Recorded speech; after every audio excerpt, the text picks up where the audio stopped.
నమస్కారం వీవర్స్. శ్రీ రాఘవేంద్ర మహాత్యం. శ్రీ వెంకటనాథుని వివాహం.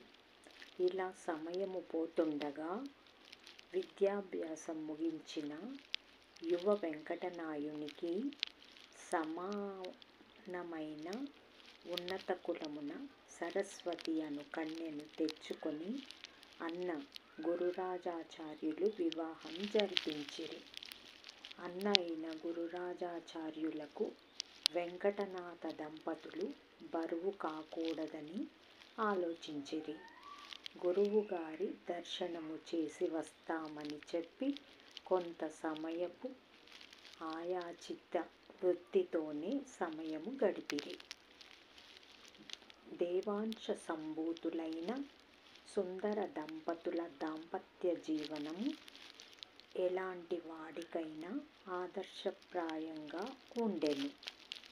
విధి విహితము సర్వమనుతిష్ఠితి దేవాం అను స్మృతి వాక్యానుసారము దేవాంశ సంభూతులు భువిలో పుట్టినప్పుడు వర్ణాశ్రమ ధర్మములను తూచా తప్పక ఆచరిస్తారని శాస్త్రములో ఉన్నది. దాని ప్రకారము వెంకటనాథాచార్యులు నిత్యకర్మలను అనుష్ఠానము చేయుటకు భార్య సరస్వతీదేవి ఎల్లప్పుడూ చేయూతనిచ్చి సహకరించసాగింది. వారు ఆయాచిత వృత్తిలో ఉండేవారు కనుక ఒక పూట భోజనానికి ఎవరినీ యాచించే స్థితి లేదు. నిష్కించనులైన వెంకటభట్టుల ఇంటిలో ఒక దినము భోజనము ఉంటే నాలుగు దినములు ఉండకపోయినా కడుపు నిండా భోజనము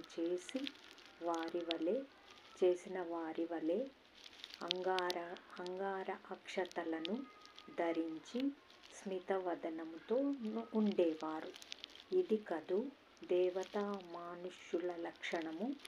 దీన్ని అర్థం చేసుకోక కొందరు వీరిని దరిద్రం అనుభవించుచున్నారు అని చెప్పుకున్నా వీరి చిత్త మాత్రము సదా శ్రీహరిని ధ్యానించటములోనే నిమగ్నమై ఉండి సమాధి స్థితిలో తల్లీనమై ఉంటుండెను. కావున ఇది సామాన్య మానవులకు అసాధ్యమైన అర్థం కాని నిజమైన సాధనా జీవితం యొక్క లక్షణమని తెలుస్తుంది. శ్రీహరి యొక్క అనుగ్రహంతో శ్రీ వెంకటభట్టులకు భార్య సరస్వతితో పుత్రప్రాప్తి అయ్యెను. శిశువుకు లక్ష్మీనారాయణుడు అని పేరు పెట్టిరి. శ్రీ వెంకటనాథుడే రాఘవేంద్ర స్వామి, ఆయన భార్యయే సరస్వతి. వాళ్లకు ఒక పుత్రుడు పుట్టాడు, వారే లక్ష్మీనారాయణుడు.